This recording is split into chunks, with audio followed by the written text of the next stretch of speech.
ओम शांति।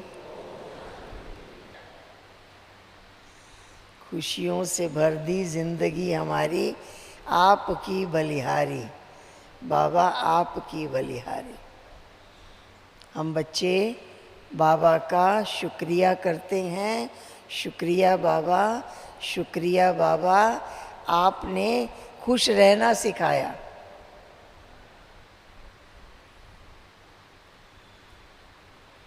खुश रहना आसान है? आसान है खुश रहना? हाँ, कहते नहीं, भाई कह रहा नहीं।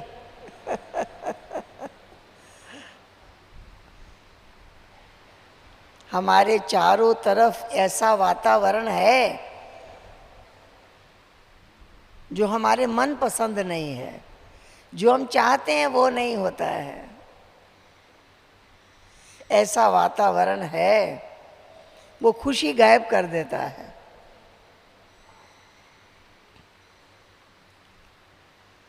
बाबा ने कहा है वो वातावरण रहेगा, समझ गए? वो वातावरण रहेगा, धीरे धीरे और बढ़ेगा, घटेगा नहीं।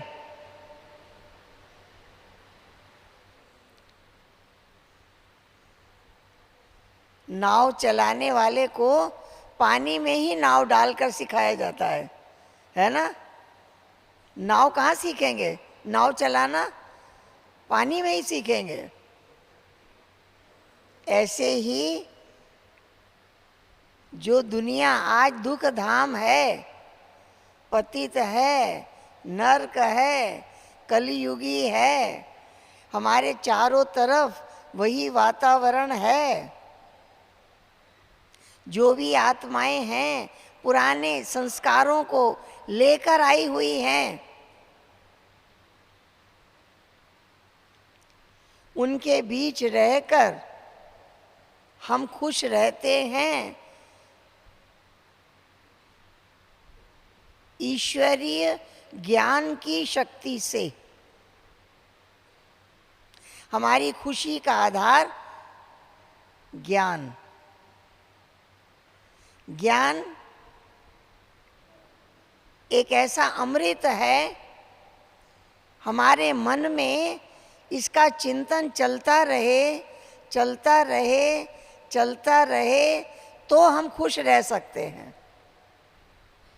लेकिन मन में ज्ञान का चिंतन के बदले जो परिस्थितियां हमारे सामने आती हैं उसी का चिंतन चलने लग जाता है।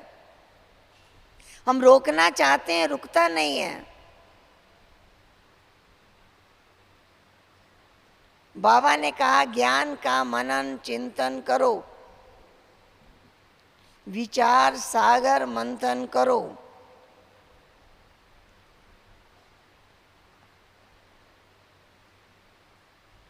अगर इसका अभ्यास हो गया तो बातें आएगी और चली जाएगी, हमारे ऊपर उसका प्रभाव नहीं पड़ेगा। बातें आएगी और जाएगी।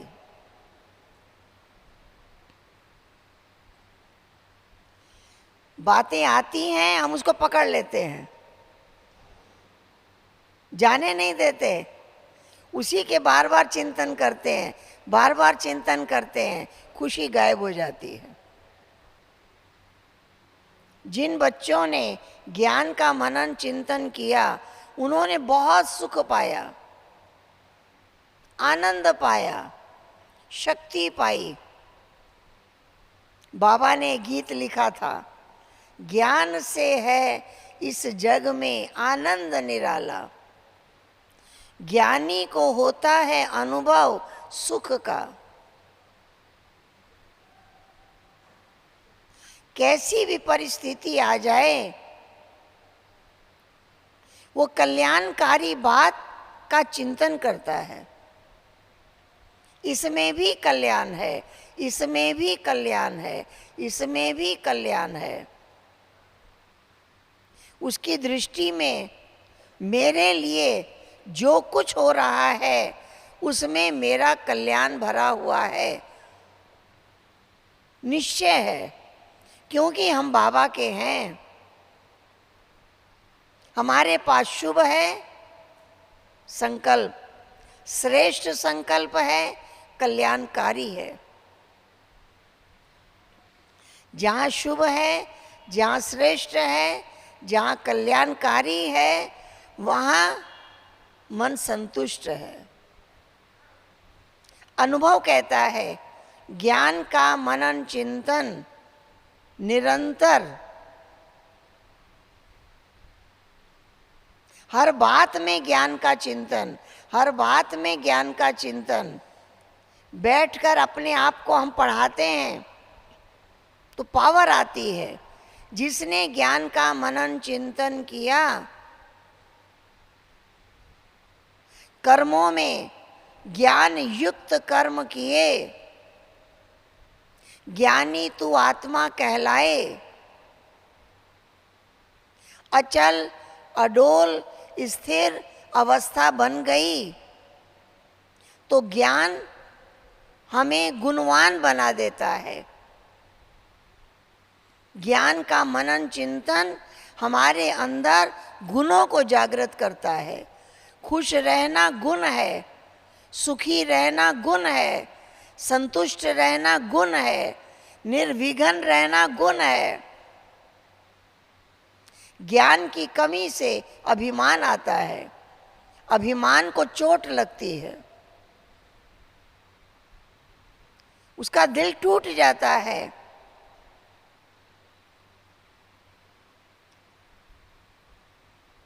जो ज्ञान का मनन चिंतन करता है उसके अंदर स्वामान जागृत होता है। स्वामान में रहने वाला सबको ऊंची नजर से देखता है।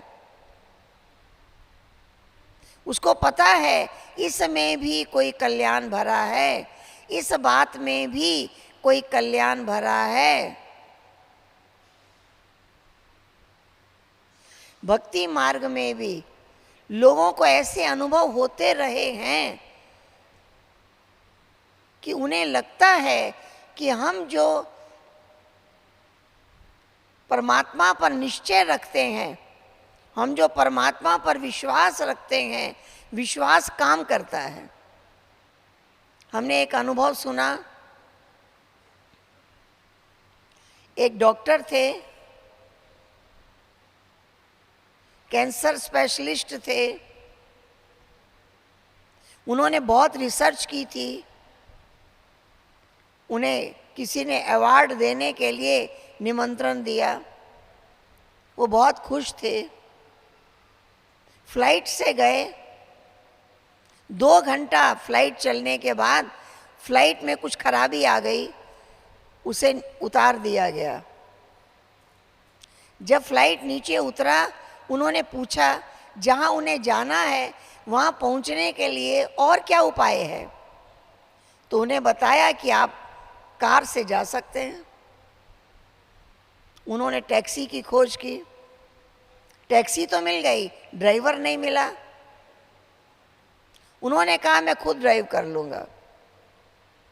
जब वो गाड़ी लेकर के आगे बढ़े, आधे घंटे के बाद आंधी तूफान इतना जोरों से आया, वो रास्ता भटक गए। 2 घंटे तक घूमते घूमते दूर एक झोंपड़ी दिखाई दी, उसके दरवाजे पर गाड़ी लगा दी। अंदर से एक महिला आई। उसने उन्हें कहा बहुत बरसात हो रही है, आप थोड़ा रुक सकते हैं यहाँ, चाय पीजिए, नाश्ता करिए, फिर मौसम ठीक होने पर जाइए। उन्होंने स्वीकार कर लिया। जब वो अंदर जाकर बैठे, चाय नाश्ता करने के बाद उस महिला ने बताया कि मेरी पूजा का टाइम है, मैं पूजा करके आती हूँ। वो और उसका बेटा पूजा करने बैठे। आधे घंटे तक वो पूजा करते रहे, प्रार्थना करते रहे। वो डॉक्टर साहब ने बताया कि मैं तो नास्तिक हूँ, मैं तो विज्ञान को मानता हूँ, बस जो कुछ करेगा साइंस ही करेगा। प्रार्थना पूरी होने के बाद उन्होंने उस माता से प्रश्न पूछा कि आपको विश्वास है कि आप जो प्रार्थना भगवान से कर रही हैं वो भगवान सुनता है? क्या आपको विश्वास है? तो उसने कहा हाँ, मुझे विश्वास है कि भगवान मेरी सुनेगा जरूर। उन्होंने पूछा आपको कोई कष्ट है, कोई तकलीफ है आपको? तो उस माता जी ने बताया कि मेरे बेटा को कैंसर हो गया है,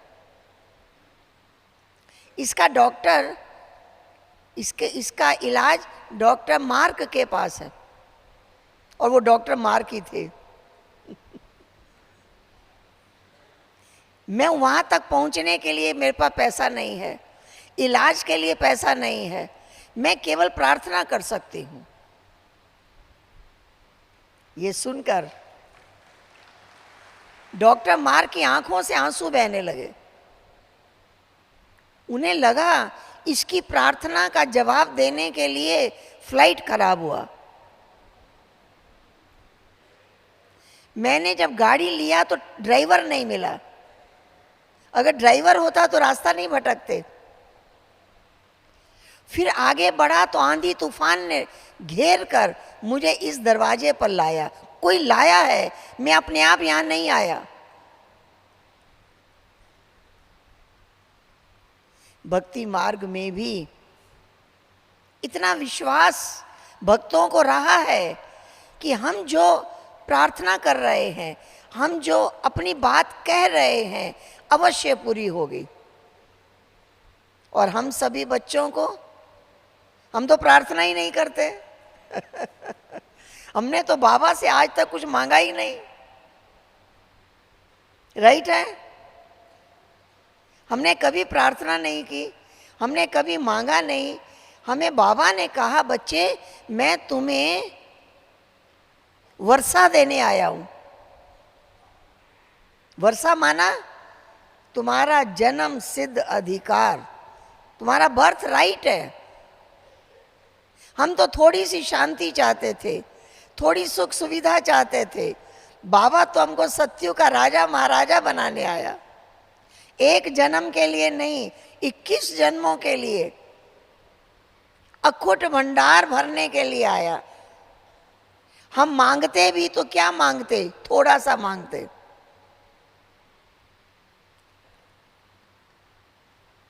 जो बाबा देने आया इतना तो हमारे अंदर इच्छा भी नहीं थी, हम जानते भी नहीं थे इतना कुछ हम पा सकते हैं। इस संगम युग में भी हमारा हर पल सुख में बीत रहा है, हर पल आनंद में बीत रहा है, हर पल बाबा के साथ बीत रहा है, अतीन्द्रिय सुख में बीत रहा है, खुशियों में बीत रहा है। सत्य की बात क्या करेंगे, हम तो अभी अपरम अपार प्राप्तियां हमें हुई हैं। ये प्रत्यक्ष प्रमाण है। हमारा जीवन एक प्रत्यक्ष प्रमाण है।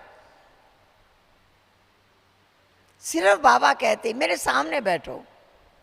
कैसा बैठो? जैसे ड्रामा होने से पहले हर एक्टर का मेकअप किया जाता है, करते हैं ना, राजा का राजा जैसा, भिखारी का भिखारी जैसा मेकअप करते हैं ना, तैयार करते हैं। और जो मेकअप कराने वाला है वो खाली स्थिर होकर बैठ जाता है, वही उसकी आंखों में काजल लगाता है, वही उसका मेकअप करता है। हम भी बाबा के सामने बैठ जाते हैं और कुछ करते हैं? क्या करते हैं? हम बाबा के सामने बैठ जाते हैं। बाबा हमारे नैनों में रूहानियत भर रहा है, हमारी मन बुद्धि में श्रेष्ठ विचार भर रहा है, वरदानों से झोली भर रहा है। हमारे कान बाबा के महावाक्य सुनने चाहते हैं, ये हमारे कानों का श्रृंगार है। हमारे हाथ दाता की तरह, बाबा ने कहा देते रहो, देते जाओ, देते जाओ, देते जाओ। आज का आज ही देना शुरू कर दो।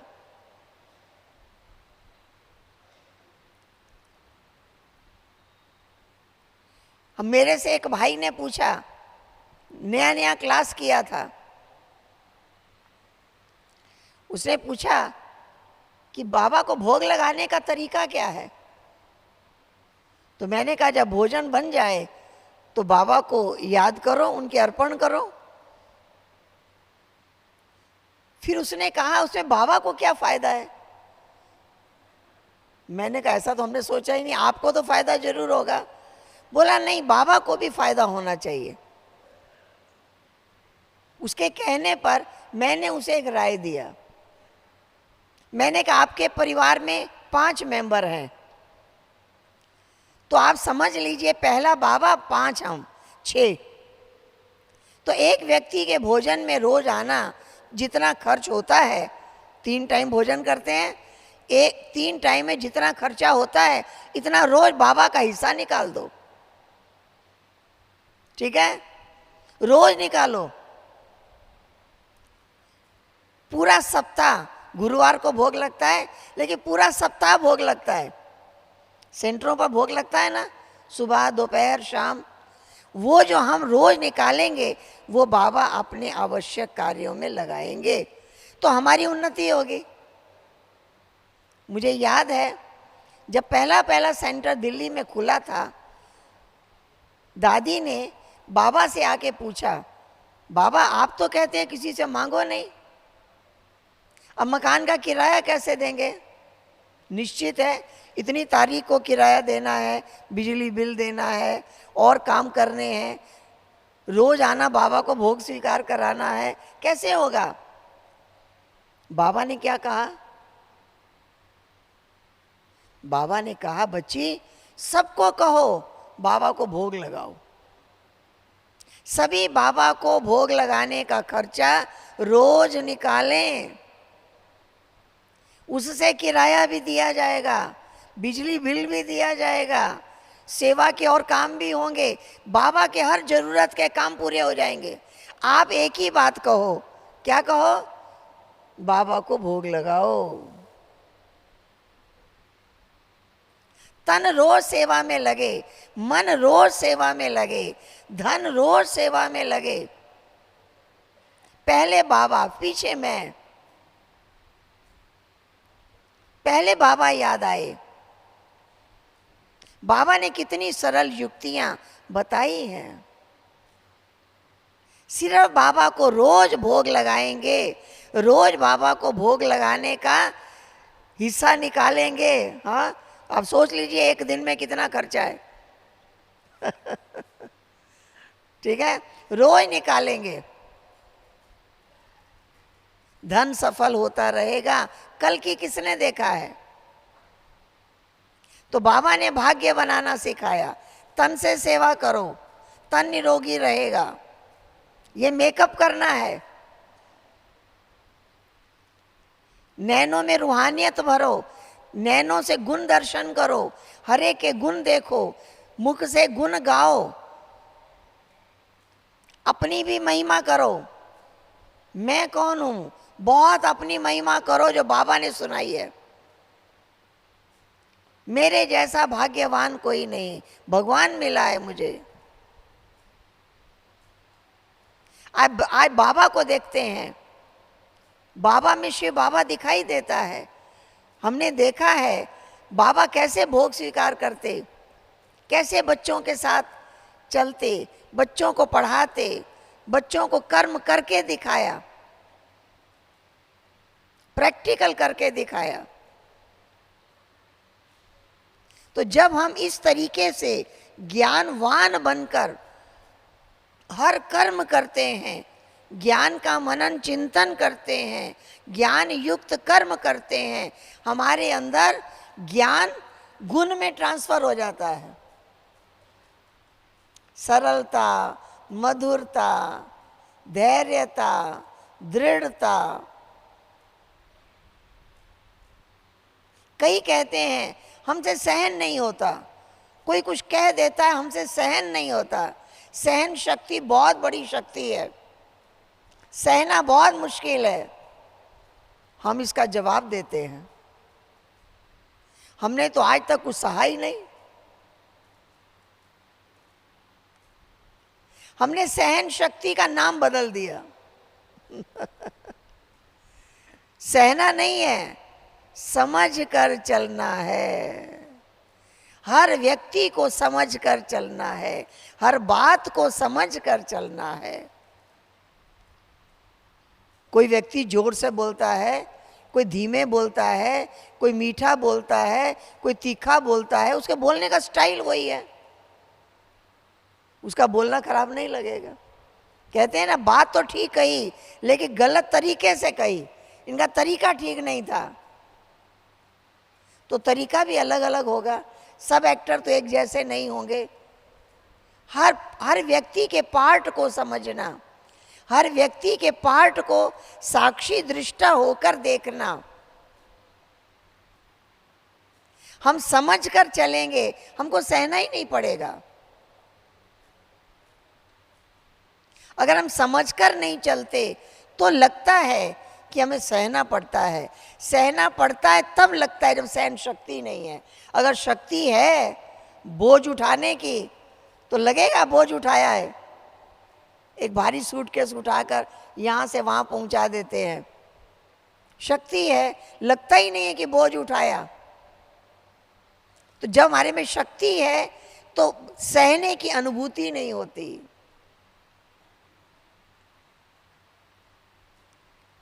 तो ज्ञान का मनन चिंतन हमें गुणवान बनाता है, अंतर्मुखी।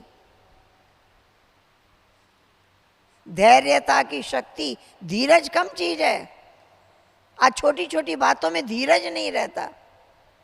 धैर्यता धर्म है, कहते हैं धीरज धर्म है। जिसके पास धर्म की शक्ति है उसके पास बहुत धीरज है। धैर्यवान कौन होगा? कौन होगा धैर्यवान?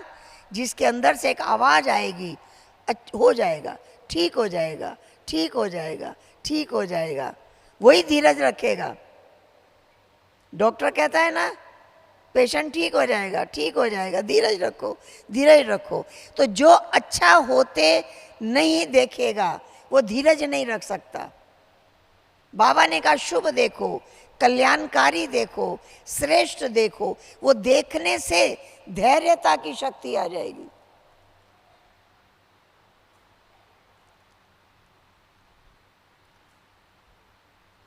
आत्माभिमानी बनेंगे, अंतर्मुखी हो जाएंगे। हम जो कुछ कर रहे हैं अपनी आत्मा के कल्याण के लिए कर रहे हैं। धैर्यता आ जाएगी, सरलता आ जाएगी। सरलता का चित्र हमने देखा, गुणों के चित्र बने तो सरलता का चित्र क्या था? एक व्यक्ति कांटी ठोक रहा है और कांटी मुड़ गई, ठुकेगी नहीं ना? ठुकेगी नहीं ना? जो सरल है वो सेट हो जाएगा, जो सरल नहीं है वो अपसेट हो जाएगा। तो हमारी जो सरलता है वो हमको हर जगह सेट कर देगी। बाबा ने कहा है स्वमान की सीट पर सेट हो जाओ, बार बार अपसेट नहीं हो, बार बार डिस्टर्ब नहीं हो। जो हो रहा है इसमें भी कोई कल्याण है ऐसा समझकर साक्षी भाव से दृश्य को देखो, आनंद लो। जैसे पिक्चर देखकर लोग कहते हैं मनोरंजन होता है, और ये रियल पिक्चर, इसको देखकर मनोरंजन होता है, उससे मनोरंजन होता है। क्योंकि इसको पिक्चर नहीं समझते, इसको ड्रामा नहीं समझते। यहाँ मनोरंजन होता है, वहाँ मनोरंजन होता है। तो ज्ञानवान ज्ञान के मनन चिंतन से, ज्ञान को अपने कर्मों में यूज करने से गुणवान बन जाता है। ज्ञान गुण में ट्रांसफर हो जाएगा। ज्ञानवान हो और गुणवान ना हो नहीं सकता। ज्ञान की गहराई गुण में बदल जाती है। और जब हम गुणों को यूज करते, धैर्यता से, सरलता से, मधुरता से, दृढ़ता से जब कार्य करते हैं, नम्रता से कार्य करते हैं, तो वो गुण शक्ति में ट्रांसफर हो जाता है। ज्ञान ही गुण बनता है और गुण ही शक्ति बन जाती है। शांत स्वरूप मैं हूं, ये ज्ञान है। फिर शांति का गुण आ जाता है, शांति का गुण। और फिर शांति की जब हमारे अंदर शक्ति आ जाती है तो औरों को ज्ञान सुनाना नहीं पड़ता है। और शांत व्यक्ति आपको देखकर मन शांत हो जाएगा, केवल देखने से शांत हो जाएगा, क्योंकि आपके पास शांति की शक्ति है। आपके मन में हलचल नहीं है, आप डिस्टर्ब नहीं है, आप प्रभु के प्रेम में मगन है।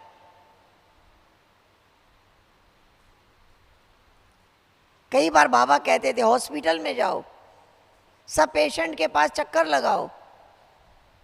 एक बहन गई हॉस्पिटल में, एक पेशेंट को देख रही थी, बाजू में एक दूसरे पेशेंट थे, बहुत कष्ट में थे, बहुत दर्द था उनको, लेकिन उनको देखने के बाद वो अपने आप को भूल गए, उनको देखने में मगन हो गए।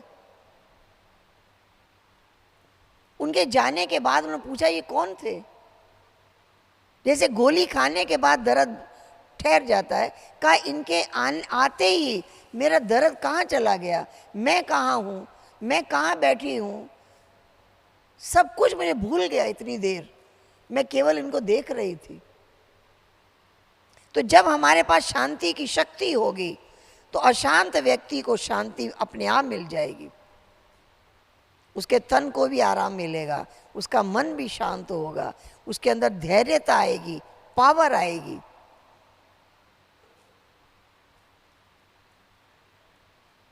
जितना जितना प्रैक्टिकल अभ्यास करते जाएंगे इतनी हमारी स्थिति बनती जाएगी। बाबा ने हमें कहा है मन को मेरे में लगाओ, यही कहा है ना, मन मना भव, मन को मेरे में लगाओ, मन ही चिंतन करेगा। हम थोड़ा मन की गहराई में जाते हैं। मन क्या है? मैं आत्मा हूं, मेरी सबसे बड़ी शक्ति है मन। मन लगाने का मतलब क्या है? 5-6 बातें आप याद रखो। मन की सबसे पहली विशेषता है चिंतन। हम ज्ञान का चिंतन, अपने आप चिंतन नहीं चलेगा, बुद्धि के द्वारा मन को चिंतन कराया जाएगा। एक एक क्वेश्चन अपने आप से पूछकर चिंतन करना, बार बार चिंतन करना। मैं कौन हूँ, मेरा घर कहाँ है, मेरा लक्ष्य क्या है, मैंने क्या पाया है। अपने से प्रश्न पूछो, जवाब दो, अपने से प्रश्न पूछो, जवाब दो। क्योंकि शुभ चिंतन, श्रेष्ठ चिंतन अपने आप नहीं चलेगा। अशुभ चिंतन की आदत पड़ी हुई है, नेगेटिव थॉट्स की आदत पड़ी हुई है, वो अपने आप चलेगा, पता भी नहीं चलेगा कहाँ घंटा बीत गया, कहाँ 2 घंटे बीत गए, पता भी नहीं चलेगा। लेकिन श्रेष्ठ चिंतन करना पड़ेगा। ये काम हमारी बुद्धि का है। बुद्धि और मन जब एक काम करते हैं उसे एकाग्रता की शक्ति कहा जाता है।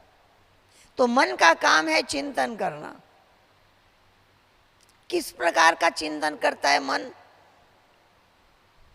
मन हर समय इच्छा करता है, ये चाहिए, ये चाहिए, ये होना चाहिए, इसको ऐसा बोलना चाहिए, इसको ये करना चाहिए, ये होना चाहिए।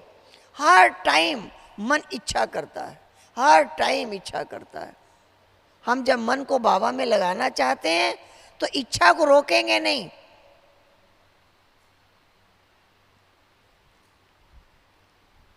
मुझे संपूर्ण बनना है, मुझे देवता बनना है, मैं देवता हूं,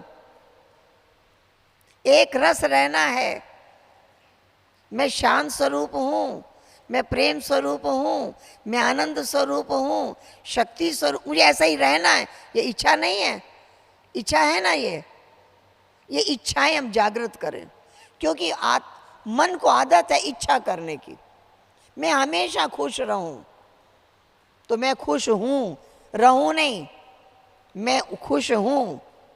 आज तक हमें आदत पड़ी हुई है शिकायत करने की, ये ऐसा है, ये ऐसा है, ये ऐसा है। दादी कहती है कि मनुष्य का मन कैसा बन गया है? Correction mind.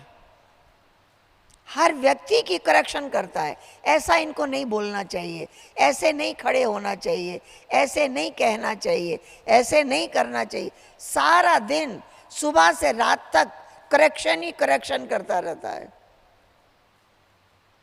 तो दादी कहती है करेक्शन करना बंद कर दो। करेक्शन के बाद क्या करता है? कमेंट करता है। ये सुधरने वाला नहीं है, ये मानने वाला नहीं है ये कुछ करने वाला नहीं है, इसे कुछ होने वाला नहीं है, अनेक कमेंट करेंगे। बाबा ने कहा वरदान दो, ये कमेंट करना बंद कर दो। तीसरा क्या करते हैं? क्रिटिसाइज। अब उसकी निंदा करते हैं, बोलते हैं। ये तीनों चीजों को छोड़ देना है, तब हम खुश रह सकते हैं। करेक्शन माइंड, कमेंट और क्रिटिसाइज, इस तीनों चीजों को हमें छोड़ना है और केवल कोऑपरेशन। हमें केवल सबको मदद करनी है, हमें सबके लिए शुभ भावना, शुभकामना करनी है, ये क्रिएट करना है। ये इच्छा है कि मैं ऐसा बन जाऊं, मैं हर पल सुखी रहूं, मैं हर पल खुश रहूं, मैं हर पल आनंद में रहूं, ये मेरी इच्छा है। मेरा जीवन ऐसा योगी जीवन है। हम 1 घंटे के योगी नहीं हैं, हम सुबह शाम योग लगाने वाले नहीं हैं, हमारा योगी जीवन है।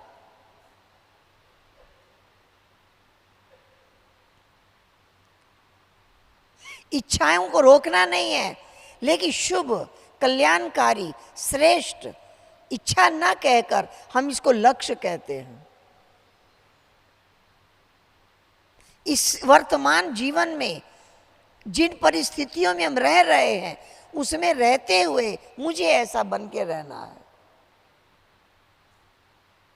मन में एक इच्छा जागृत होती है, सदा खुश, सदा निर्विघ्न, सदा संतुष्ट, सदा प्रसन्न हूं, मैं हूं, जागृत करना है।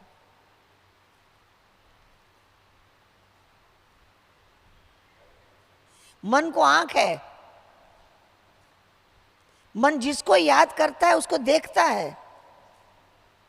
हम जब बाबा को याद करते हैं, हमको बाबा दिखाई दे, हम बाबा को देखें। परम धाम में पहुंचे तो परम धाम को देखें, शिव बाबा ज्योति स्वरूप को देखें। अब मैं आत्मा ज्योति स्वरूप हूं, अपने आप को भी देखें। सूक्ष्म वतन में जाएं तो बाप दादा को देखें, उनको भोग स्वीकार करा रहे हैं, उनसे मिल रहे हैं, उनसे बातें कर रहे हैं, वो आनंद लें, दृश्य देखें। इसको कहते हैं मन लगाना। चिंतन भी कर रहे हैं, इच्छा भी कर रहे हैं, दृश्य भी देख रहे हैं। मन को स्पीड है, मन 1 सेकंड में कहाँ से कहाँ पहुँच जाता है।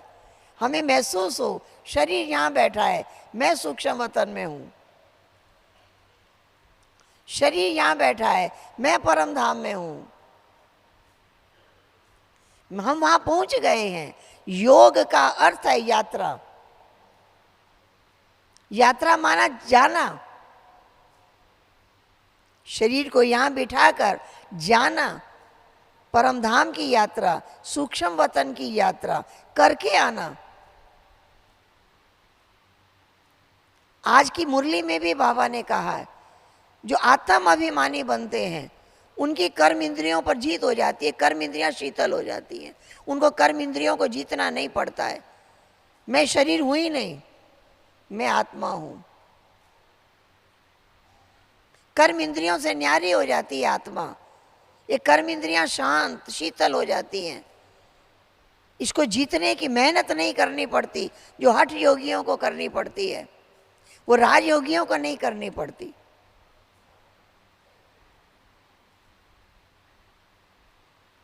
तो बाबा ने कहा है चिंतन भी करो, इच्छा भी करो, देखो भी, पहुंचो भी, स्पीड यात्रा भी करो और महसूस करो। कहाँ बैठे हैं? शांति के सागर के सामने। जब भगवान के सामने बैठे हैं फिर सारा बोझ उनके हवाले कर दो ना। फिर बोझ मैं लेकर क्यों बैठूं? मैं बाबा की गोद में हूं, मेरा सारा बोझ बाबा ने ले लिया है, मैं बिल्कुल लाइट हूं, बाबा ने माइट भर दी है, मैं बिल्कुल हल्कापन महसूस करे। जो कुछ मेरे पास है इसका जिम्मेवार बाबा है। समस्याएं याद ना रहे, केवल समाधान ही याद रहे। हमारा जीवन ही समाधान है। अंधेरा होते ही हम लाइट जलाते हैं, गर्मी आते ही पंखा चलाते हैं, एयर कंडीशन में बैठते हैं, सर्दी आते ही शॉल स्वेटर निकाल लेते हैं, रास्ते चलते हैं मोटे मोटे जूते पहन के चलते हैं कि रास्ते में कंकड़ पत्थर है। तो हमारा सारा जीवन तो समाधान ही समाधान है।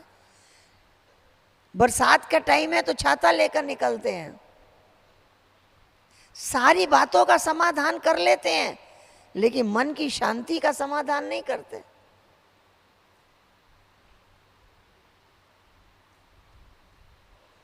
मुझे बाबा की याद का छाता लेकर चलना है, मुझे बाबा की छत्र छाया में रहना है। छाता बारिश को नहीं रोक सकता। रोक सकता है? बारिश हो रही है, छाता आपके हाथ में, बारिश रुक जाएगी क्या? नहीं। आप यात्रा कर सकते हैं, बारिश होती रहेगी, आप यात्रा कर सकते हैं निर्विघ्न। हम बाबा की छत्र छाया के नीचे हैं, समस्याएं आती रहेगी लेकिन और हम भीगेंगे नहीं, हमारे ऊपर उसका प्रभाव नहीं पड़ेगा,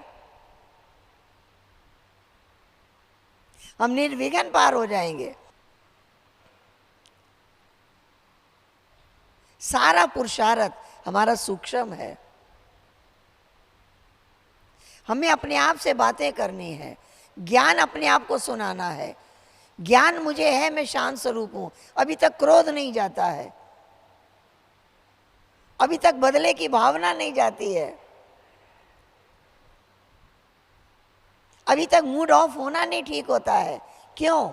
निश्चय नहीं हुआ है मैं शांत स्वरूप हूं, मैं प्रेम स्वरूप हूं।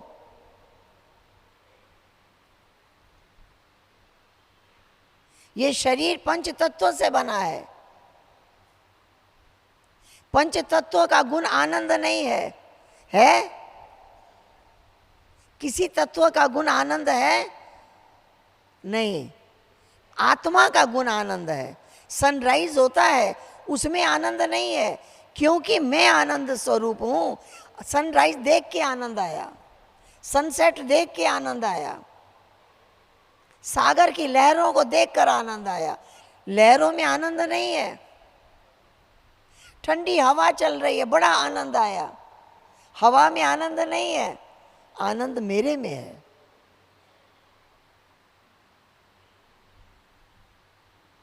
आनंद स्वरूप आत्मा खुद है, हमारे अंदर आनंद है। हम जहां खड़े हैं, नया कपड़ा पहन के आनंद, खा के आनंद, भोजन की किसी मिठाई में आनंद नहीं है, लेकिन क्योंकि मैं आनंद स्वरूप हूं, हम कहते हैं ये खा के आनंद आ गया, ये पहन कर आनंद आ गया, ये दृश्य देख कर आनंद आ गया। आनंद आया किसको? मुझे आया। क्यों? मैं आनंद स्वरूप हूं। जब हम देह भान में रहते हैं, ये पंच तत्वों से शरीर बना है। पंच तत्वों का स्वभाव क्या है? पंच तत्व का स्वभाव क्या है? पल पल परिवर्तन। कुछ समय पहले मौसम कुछ और था, बादल छाए, बारिश हुई, फिर देखते हैं धूप निकल आई, कुछ समय के बाद अंधेरा हो जाएगा। मौसम, ये पंच तत्व पल पल परिवर्तन होता है। जब हम देह भान में हैं, अपने आप को शरीर समझते हैं, शरीर पंच तत्वों से बना है ना, जब हम अपने आप को शरीर समझते हैं, बार बार हमारा मूड बदलता है। अभी खुश हैं, अभी नाराज हैं, अभी डिस्टर्ब हैं, अभी परेशान हैं, अभी शिकायत कर रहे हैं, अभी प्रशंसा कर रहे हैं। एक रस नहीं रहता। क्यों? क्योंकि हम देहभान में हैं, और इस देह का, इस प्रकृति का स्वभाव है पल पल परिवर्तन। और आत्मा क्या चाहती है? आत्मा सदा सुख चाहती, सुख नहीं, सदा सुख, खुशी नहीं, सदा खुशी। आज जितनी कमाई करते हैं, थोड़ा खर्च करते हैं, थोड़ा जमा करते हैं, क्यों? कल आवश्यकता पड़ने पर हमारा सुख बना रहे। आज भी सुखी रहें, कल के सुख का इंतजाम करते हैं, क्योंकि आत्मा का संस्कार है, सदा सुखी रहना चाहती है, सदा आनंद में रहना चाहती है, सदा प्रेममय रहना चाहती है, सदा शक्तिशाली रहना चाहती है। ये प्रकृति, ये पंच तत्व, ये पल पल बदलते रहते हैं, इसका स्वभाव बदलता रहता है। सुबह से रात्रि तक देखो प्रकृति कितने रूप बदलती है।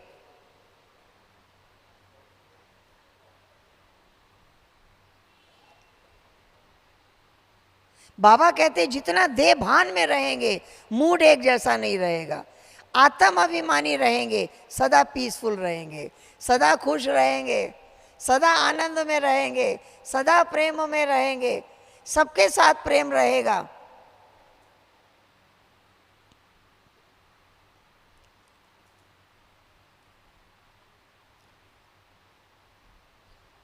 ये पढ़ाई किसी ने नहीं पढ़ाई, आत्म अभिमानी बनने की पढ़ाई किसी ने नहीं पढ़ाई, ये पढ़ाई बाबा ने पढ़ाई।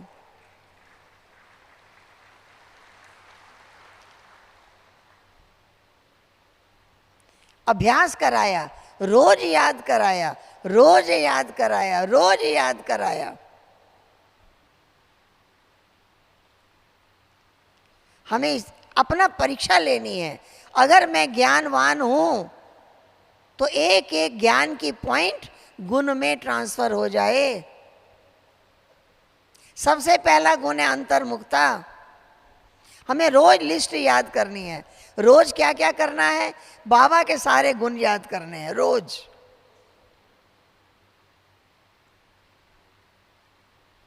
अब गुण आपकी शक्ति है, 100, 200, 500 कितने गुण आप याद कर सकते हैं। सवेरे शुरुआत ही होती है बाबा के गुणों से। गुण दर्शन, गुण देखते देखते गुणवान बन जाएंगे। बाबा ने यही पढ़ाया है। फिर अपने भी गुण गाओ।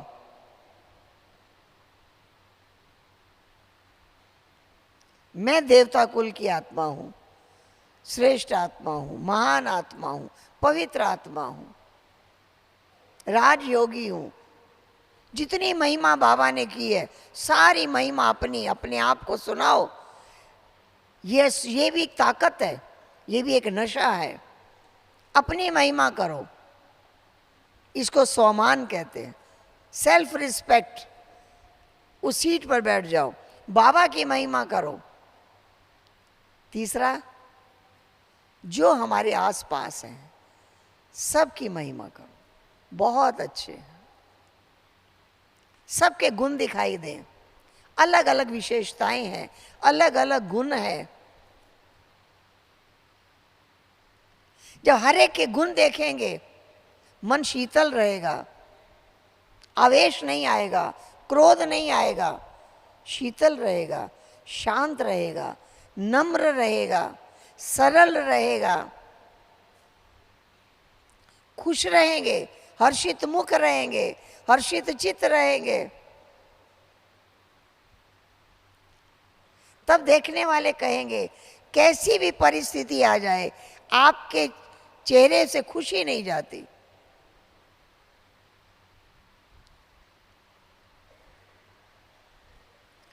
हम खुशी के लिए काम नहीं कर रहे हैं, हम खुश होकर काम कर रहे हैं। अंतर है ना? एक खुशी के लिए प्रयास करना नहीं, हम खुश होके बाबा को याद कर रहे हैं। बाबा को देखते ही मन खुश हो जाता है। हमारा मेकअप कर रहा है बाबा, हमको तैयार कर रहा है, हमको देवता बना रहा है, हमारे अंदर सारे गुण भर रहा है, सारी शक्तियां भर रहा है।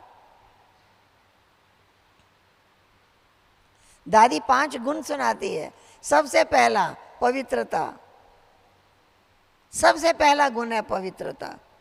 भले परिवार में बैठे हैं परंतु संबंध बदल गया, भाई भाई की दृष्टि, बाबा के बच्चे हैं, भाई भाई की दृष्टि। हमारा नया जन्म है, हमारा नया जीवन है। पहला पवित्रता, जिसके पास पवित्रता की शक्ति है उसके पास दूसरी शक्ति है सत्यता, उसके जीवन में सच्चाई होगी। छोटी छोटी बातों में झूठ बोलते रहते, छोटी छोटी बातों में झूठ बोलते हैं, जरूरत नहीं है जहां झूठ बोलने की। हमने अपनी दादियों को देखा है, झूठ नहीं बोलती। एक माता है, माता थी, वो छिप करके आती थी, अपने घर में बता के नहीं आती थी सेंटर जा रहे हैं। एक बार वो सेंटर पर आई, उसके पति का फोन आया, चंद्रमणि दादी ने फोन उठाया, पूछा वो माता आई है, समझा? दादी ने कहा अच्छा देख के बताती हूँ, क्योंकि माता बाबा के कमरे में बैठी थी। उसको बुलाया, उसने कहा कि बोल दीजिए नहीं आई है। दीदी ने कहा मैं तुम्हारे लिए झूठ क्यों बोलूं? ये हमने देखा, कहा मैं तुम्हारे लिए झूठ क्यों बोलूं, तुम चली जाओ, मैं कहूंगी आई थी चली गई। ये सुनते ही वो माता गेट से बाहर चली गई। दीदी ने फोन उठाया, कहा आई थी चली गई, झूठ नहीं बोला। तो हमने देखा कि दादियों में कितनी पावर है, सत्यता की शक्ति। सत्यता ही तो पवित्रता है। तो पहला गुण पवित्रता, दूसरा गुण सत्यता, तीसरा गुण नम्रता। छोटी छोटी बातों में अभिमान आ जाता है। अभिमान हाँ जी करने नहीं देता। हाँ, अभिमान शब्द क्या कहता है? अभिमान, अभिमान, अभिमान नहीं रहेगा। बाबा ने क्या सिखाया? हाँ जी, हाँ जी, हाँ जी, जी बाबा, जी बाबा, जी बाबा। अब जिसके अंदर अभिमान होगा वो जी बाबा नहीं कहेगा।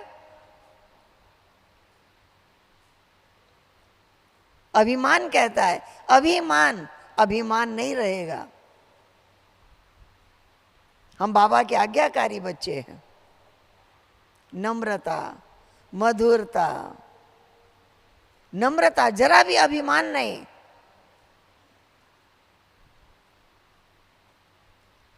क्योंकि जो कुछ हमारे पास है बाबा का दिया हुआ है। हम जो सुना रहे हैं बाबा का दिया हुआ है। किस चीज पे अभिमान? जो शक्तियां से चल रहे हैं वो बाबा की दी हुई है, ज्ञान बाबा का दिया हुआ है, शक्तियां बाबा की दी हुई है। अभिमान किस चीज का? नम्रता, धैर्यता, ये गुण जब हमारे अंदर आएंगे। लास्ट गुण है मधुरता। हमारे अंदर मिठास बनी रहे, मिठास बनी रहे, हमारे अंदर कड़वापन नहीं आए। पुराने संस्कार है ना, कड़वापन आ जाता है, तीखापन आ जाता है, बदले की भावना जागृत हो जाती है, जैसे के साथ तैसा करने की इच्छा पैदा होती है।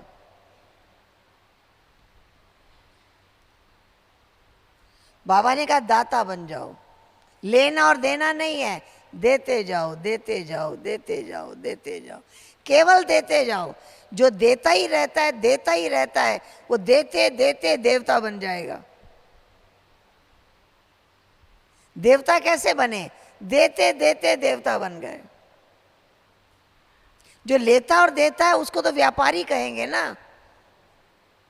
लोग कहते हैं मैंने इसके लिए इतना किया, इसने मेरे लिए कितना किया, वो इतना और जितना का जो हिसाब है ना, बाबा ने कहा वो आप नहीं करो। आप दाता के बच्चे हो, दाता बन जाओ। ज्ञान भी देना, ज्ञान दाता भी, सहयोग दाता भी, वरदान देने वाले भी, बस दाता बन जाओ।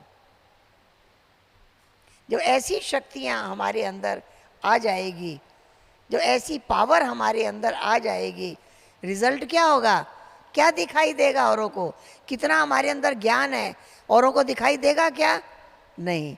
गुण दिखाई देगा क्या? नहीं। खुशी दिखाई देगी। ठीक है, हम सदा खुश रहें वो दिखाई देगा। इसलिए कहते हैं रिजल्ट है हमारा जीवन खुशनुमा, हमारा जीवन संतुष्ट।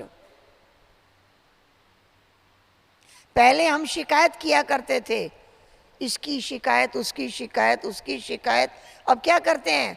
शुक्रिया शुक्रिया शुक्रिया, शुक्रिया बाबा शुक्रिया, शुक्रिया बाबा शुक्रिया। इतना ज्ञान दिया, इतना सहयोग दिया, इतनी मदद की, इतनी शक्तियां दी, इतना अच्छा संगठन दिया, इतना बड़ा परिवार दिया। शुक्रिया बाबा शुक्रिया। सुबह से रात्रि तक शुक्रिया ही करते रहे। एक बहन का अनुभव हमने सुना, वो बहन को कैंसर हो गया था,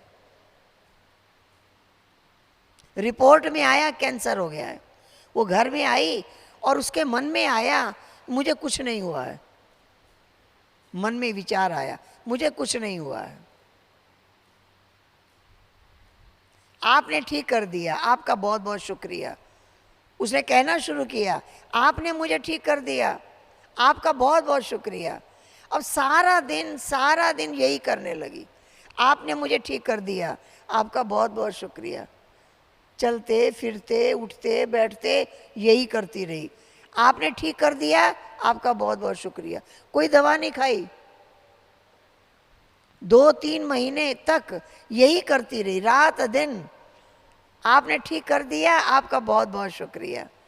उसके बाद जब डॉक्टर के पास गई, टेस्ट हुए, रिपोर्ट में आया कैंसर नहीं है।